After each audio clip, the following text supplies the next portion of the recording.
people. It's like what you were saying. You know what's funny is now I've done it like 3 times. I'm driving along at 80 miles an hour in this car with the air going, and there he is right behind me in that 67, right there on my back bumper. And you got to go, damn, he built that car, right? And he did. Yeah. His son built that car. Yeah, but my son really built it. I mean, I told everybody when we got that car, it was going to be a 427 with vacuum pin steering and the rest of them modded. And he talked me out of it. And if he hadn't talked me out of it, I probably wouldn't be here because I can afford to drive the 302. And, to me, I mean, it's fun to go fast, but it's also fun to go all the time. Yeah. I like going and meeting everybody. And I know one thing, he hugged my tail going down the tail of the dragon. That's right. He don't play. I seen him spin that car out. I seen him doing burnouts and donuts in the parking lot out in San Francisco. He's an old go-kart racer, so he likes corners. That's probably one of the reasons my wife won't ride with me. She does not like the car. And another thing that not all of us know is everybody's seen Dennis's display. He's got the Chase. Mm-hmm. He's got the small version.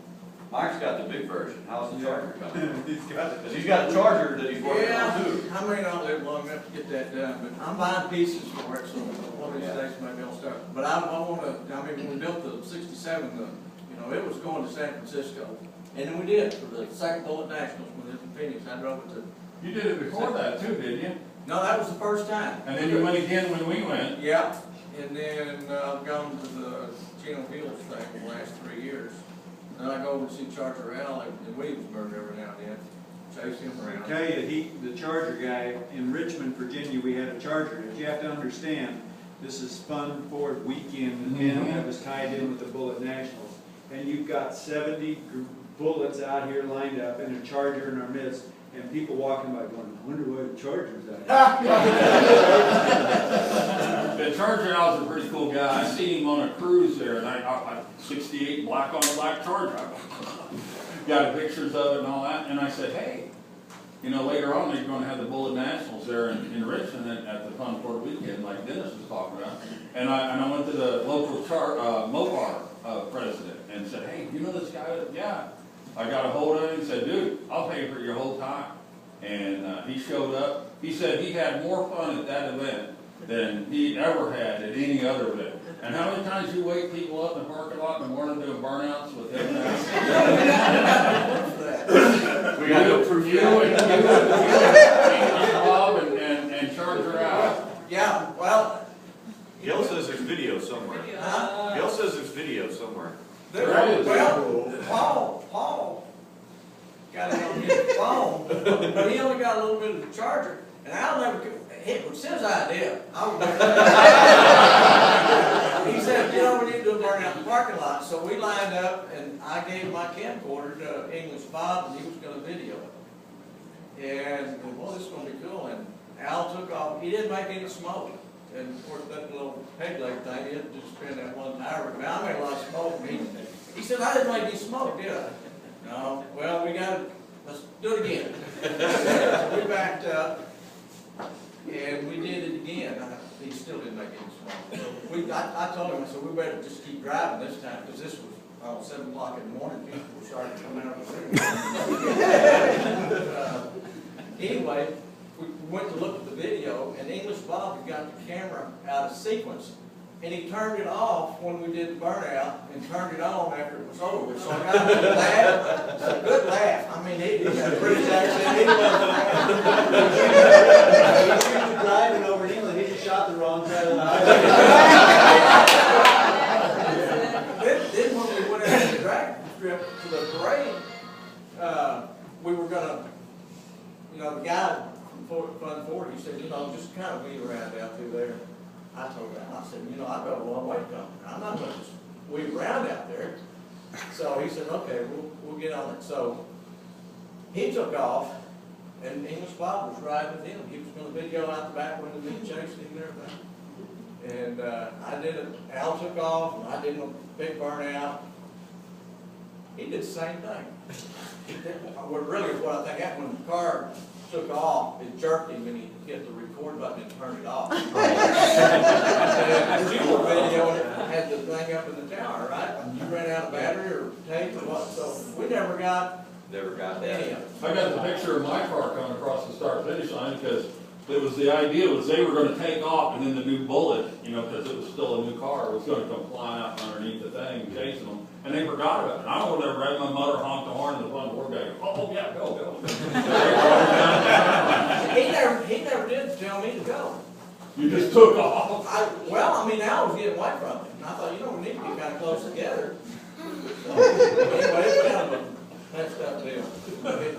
Well, I will tell you, I think you're, you know, I appreciate everything you've done for this club, because you actually bring the old to the new, and it's kind of cool to have you there and everything, so please keep coming. Well, I'll try to, but I mean, you know, I'm kind of a guest to you guys. I mean, it's a treat. Oh, you're a member, you're It's a anybody. treat for me to You're be here. You're part of the herd. It's a lot of fun.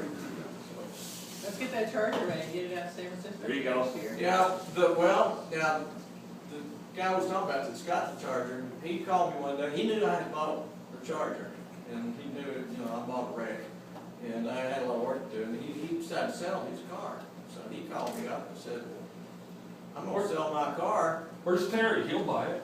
$51 right here, 51. Does Brent Speed work on chargers? Well, Hey, go ahead and get you some. I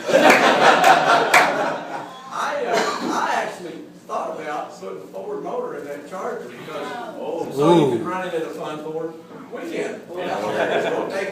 Yeah, the charger and the Mustang, you run them against each other. There you go. But now, he called me and said, I'm gonna sell the charger. And he says, I've got parts I'll just give you. So I took my Mustang over there and, I took the passenger seat out and turned it upside down and put it behind the driver's seat and bolted a 727 Charger or Mopar transmission to the floor. And the back seat was just, the back was heaped up, the trunk was full. And he just gave me all that stuff. All kinds of old, he's been Mopar stuff a long time, old magazines, books, a lot of neat stuff. But we got to do a burnout again. And I set the tripod up and he was on this side and I was on the other side and we took off. And it was funny because we each went by, he still didn't make any smoke. We put a bigger motor in, well, that run good, sounded good, but No smoke. we did that, and then as I went by the camera, my car quit. Similar to yesterday, but it didn't start going again. And I thought it ran out of fuel, and I was patting the gas, and it wasn't picking up, and all of a sudden it goes boom. I mean, it sounded like an atomic bomb went off. And I kind of rolled over, and I thought, you know, here I am in Virginia, and I feel like I just blew my motor out. And what had happened, the pin come out of the rotor on it. And the little brass tip on the end of the rotor came off.